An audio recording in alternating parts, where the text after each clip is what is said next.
지금 여러분들이 보시는 게 전체 바닥의 단면이에요.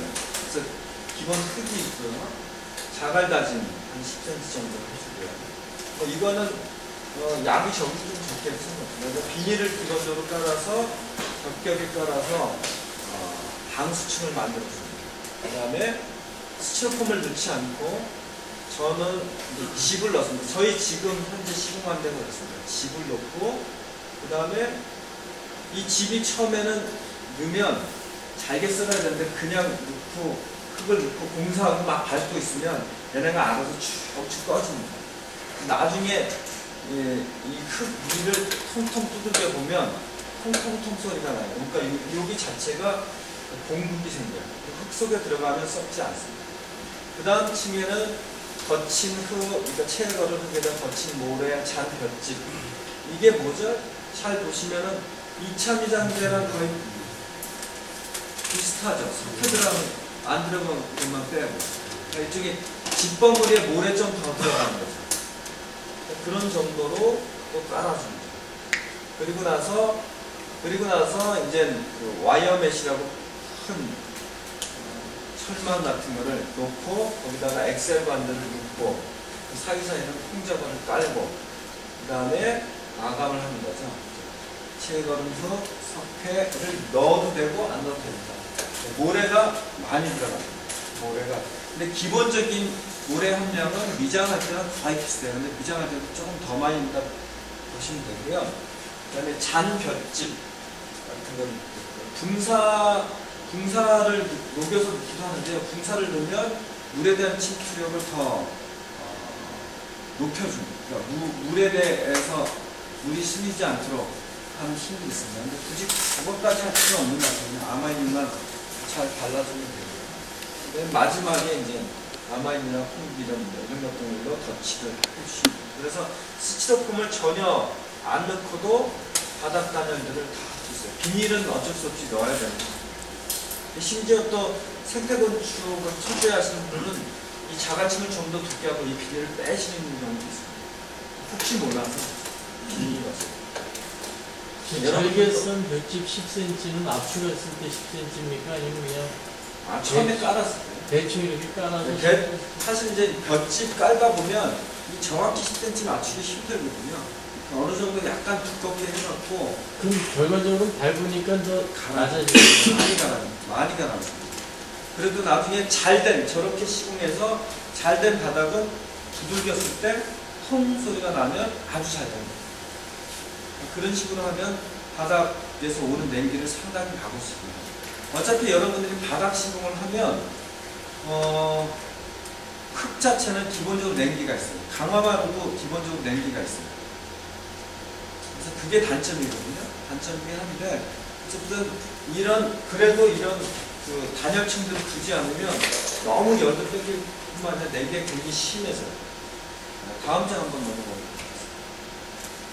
지금 똑같습니다. 똑같은데 요 부분만 달라집니다. 은박보호포가 들어가고 압축 스티로폼이 들어갑니다. 근데 참고로 말씀드리면 압축 스티로폼은 약간 핑크색으로 되어 있어요. 아이소 핑크 얘기를 하는데 그게 훨씬 강도가 높습니다. 좀 비싸요. 그래서 패시브 하우스 할 때는 압축 스티로폼도 한 장만 까는 게 아니라 최소 두세 장씩을 깔도록 되어 있습니다. 그 다음에 이 압축 스티로폼 말고 일반 스티로폼도 등급이 있어요. 등급에 따라서 압축 강도가 다 달라집니다. 그런 걸 좀 잘 구분하셔서 사셔야 돼요. 안 그러면 얘가 쭉 밀려질 수가 있겠죠. 그리고 은박범프를 기본적으로 보통 반사단열재라고 하는 것들을 보통 밑에다 깔아주거든요. 근데 이거를 유서련 선생님은 처음에 칼 때 위로 깔았어요. 그렇게 되면 어떻게 되겠습니까? 꿀럭꿀럭해서 반대로 항상 이걸 밑에 넣어주고 그 다음에 위에 스티로폼 넣고 그 사이사이를 스티로폼 조각으로 다 띄워놓거나 모래나 자갈로 꽉 채워줘야지 나중에 위에 흙미장을 할 때 이게 밀리지 않습니다. 안 그러면 그분이 아무리 다져도 힘이 안 나요. 그래서 다시 뜯어내는 경우가 있습니다. 그래서 실질적으로 뜯어내서 다시 집어넣습니다. 유서련 선생님 혹시 강화도 쪽이니까 가보실 경우가 있습니다. 가보면 마치 황토색 시멘트 바닥을 한 것처럼 흙바닥인데 아주 단단하게 시공되어 있는 걸 보실 수가 있습니다. 음박 보호구가 음박이 위로 올라가요. 아래로. 저거는 크게 상관이 없는 것 같아요. 원래 음박보온포라고 하는 게 음박보온포, 또는 반사단열재 여러 가지 얘기를 하는데 열복사를 막는 거거든요. 그러니까 태양열이 이렇게 지붕을 통해서 들어왔을 때 그런 그 열복사를 막는 건데 이거는 태양열이 직접 가는 부분은 아니고요. 바닥에 보면 냉기 정도를 막는 거고 이거는 그 의미보다는 얘는 딱딱하잖아요. 딱딱하죠. 그러니까 틈새가 생길 수밖에 없어요. 벽체에 꺾어서 올릴 수가 없으니까 그런 걸 보완하기 위해서 하는 정도라고 보시면 오히려 유연성에 초점을 둔 거라고 보시면 돼요. 자, 구두를 하는 방법인데요. 구들 시공에서도 마찬가지로 기본 바닥이 있고 비닐을 깔죠. 비닐을 깔고 이 자갈을 이제 굳이 넣지 않은 이유는 이 구들 안에 고래 공간이 있잖아요. 습기가 올라오면 어느 정도 막아주는 거.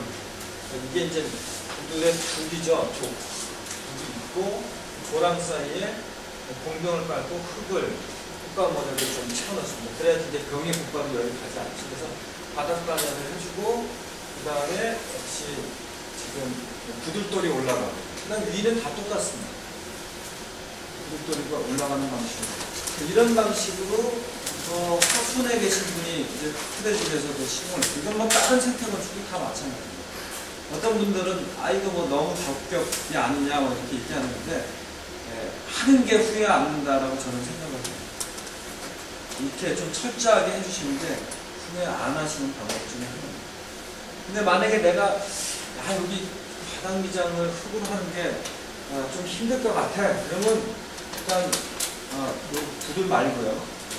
보일러 배관할 때 시멘트로 홍자갈 깔고 시멘트 쭉 하신 다음에 그 위에 다시 이제 흙으로 하셔도 됩니다. 좀 바닥을 좀 단단하게 만들어 놓고 또 가볍게 미장을 하셔도 되고 방식은 여러 가지고 뭐 저처럼 이제 강화만으로 그냥 마셔도 되는데 흙집들은 아무래도 이렇게 콘크리트 집처럼 딱딱 떨어지지 않아요. 몰딩 재료가 다 직각이에요.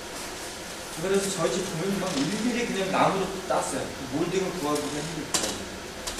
굳이 비싼 강화마루에다가 그 강화마루 까는 이건 비싸거든요.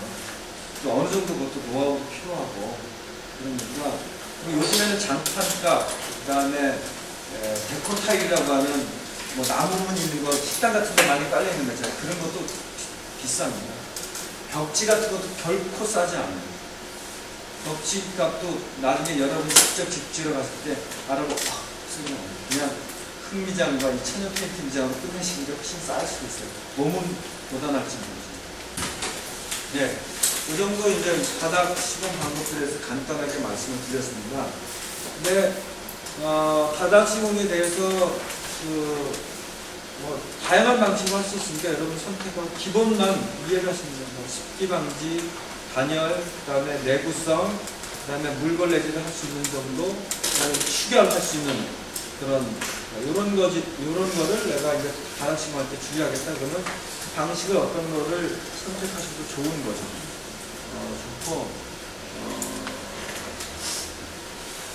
단 이제 제 경험으로 계속 강조를 드리지만 좀 특히 시골에서 집을 지으시면 입식과 좌식 공간이 서로 연결되는 그런 구조로 만드시는 게 부담도 적어지고 더 실용적으로 공간들을 활용할 수 있지 않을까. 모든 거를 아파트식으로 좌식으로 다 만들지는 마시라 라는 얘기를 꼭 드리고 싶습니다.